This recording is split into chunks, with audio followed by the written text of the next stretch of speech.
Ladies and gentlemen, welcome back to Gaming with me, Tony Mo, and we're here today to continue our coverage of the Destiny 2 gameplay reveal. Today we're talking about guns, firearms, the good stuff. We all know a huge part of playing Destiny is collecting loot, and part of that loot are the weapons that you actually take into battle against your foes. They are at the core of the outstanding gunplay experience that Bungie created in the very first Destiny, and they're making their way, of course, back into Destiny 2. Don't worry, they didn't turn Destiny into a full-on RPG with like turn-based stuff. It's still a first-person shooter. And we've got a slew of brand new weapons and seemingly brand new weapon types. I don't even really want to talk too much about what's here because who knows if pulse rifles are returning. Who knows how auto rifles are returning. We see so many things in the gameplay reveal, some that look more like submachine guns. There's even something that looks like a machine pistol. We see a minigun. They've definitely gone out of their way to give us new weapons and to redefine the roles for these weapons. And they've done that in even a bigger way by redefining how we're actually going to equip these weapons to our Guardians. So we no longer have our primary, special weapon slot, and heavy weapon slot. We now have kinetic, energy-based, and power weapons. Power weapons are going to include things now like sniper rifles, fusion rifles, rocket launchers, and the brand new grenade launchers. Energy weapons and kinetic weapons are going to be pretty much everything else. Sidearms, hand cannons, auto rifles, pulse rifles, shotguns, whatever they put inside of the game weapon type wise, you'll be able to equip in either of those slots just based on whether they're ballistic or energy focused. So if I want to run 2 hand cannons, 1 ballistic and 1 energy, I can do that. If I want to mix and match an energy-focused scout rifle with a ballistic scout rifle, I can do that too. Maybe I want to have a shotgun that's kinetic with a sidearm that's energy-based. I love the freedom that they're giving us with this system to mix and match, and I also particularly love the idea of hard-hitting weapons like sniper rifles, fusion rifles, all being thrown into the same class. This means that they can now all be, hopefully, as badass as we want them to be. Because yeah, I want my fusion rifle to really kick proper butt. I don't want it to be stuck in with shotguns and sniper rifles and have to balance itself out. I just want it to shred some face. I really like the idea of this going forward, and again, I like the idea of that freedom, being able to run 2 scout rifles if I want to. Maybe I want to run 2 shotguns because I'm a melee, brute force, CQC focused Titan who runs around with a minigun as his backup. I love the idea of that. This was a great way to redefine the roles by looking at how the weapons function rather than just saying primary, secondary, heavy.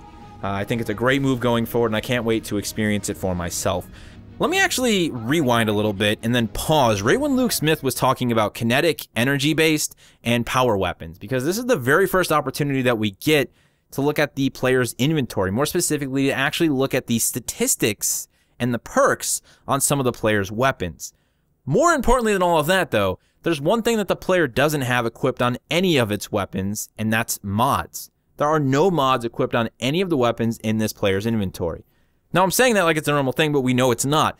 Destiny 2 has weapon mods. That's pretty cool. That's an extra layer of customization for us when it comes to a gameplay perspective. The ability to influence and affect the way our weapons perform. In what way, we currently don't know. How are we going to slot these mods? Where do we get them from? Can we remove them? Those are all questions that will have to be answered down the line, but I did want to point that out for you guys. That is definitely something that is worth getting excited about. Let's also take a look at some of the perks on some of these weapons. Just real quickly, we can see the player's sidearm has what seems to be the primary perk on the weapon, which is precision. So recoil pattern is more vertical. We also have a secondary perk that says melee kills reload a portion of the magazine. Now, I like the idea of this precision perk as long as it actually carries value. I think having perks that aren't always about a trade-off or about boosting the weapon, and that are more about just saying to the player, this is how the weapon is going to perform, do you want to keep it or not? So I might have 2 sidearms that I pick up, and one might say precision, recoil pattern is more vertical, and I'm like, yeah, I like that, it's more controllable for me. I like knowing that the recoil pattern goes straight up and down and has minimal horizontal recoil, so I can focus on controlling the weapon. You might pick that, say, over another pistol that's like, you know, has a perk that doesn't carry much value for you when it comes to gunplay and individual skill and performance. I really like the idea of this. We see a couple other new perks and stats across the hand cannon the player has, as well as the grenade launcher. Really looking forward to seeing how Bungie has sort of revamped the perks and just how those weapon mods will actually affect the weapons in our inventory. Now I want to talk a little bit about the gunplay, because even though I haven't got to play it, from what we saw in the gameplay reveal, Gunplay looks a little bit different. It's still very much Destiny. And like I said earlier, Bungie, they're really masters of gunplay. They make games that feel great to shoot again and again and again. One of the reasons I kept playing Destiny was because it remained fun to shoot things forever. I never got bored of that component. It was always a good time to go tear down an enemy's shield and then rapidly headshot their critical spot again and again with my sniper rifle. That was always fun. The gunplay, the gameplay has always been really great in Destiny. But things seem a little bit more, I don't know. The recoil seems a little bit more beefed up. We see a little bit more muzzle climb with the reticles on screen. I'm hoping that they've found a way to somehow make the gunplay even more rewarding than it already was. And if that means giving the weapons a little bit more oomph and asking players to control them a little bit more, well then I'm completely down with that. This gameplay reveal was loaded with new weapons, new everything, whether it was exotics or submachine gun looking Uzi / machine pistol things.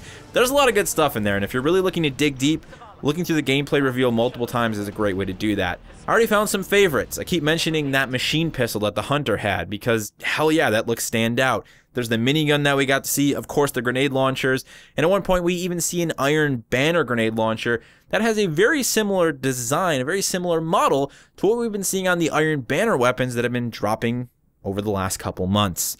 Let me know, point out any favorites of your own. If you have any theories you'd like to discuss regarding the weapons and the guns that we saw in the reveal, feel free to get that discussion going down in the comment section below. I love talking about this sort of stuff. It's a great way to get excited for the game and to just share our enjoyment for being Guardians and the future of Destiny with Destiny 2. I'll be back with more Destiny 2 gameplay reveal coverage. We'll be talking about the powers, supers, and abilities that we see inside the reveal trailer, and also the 3 new ones that each of the new classes are going to get.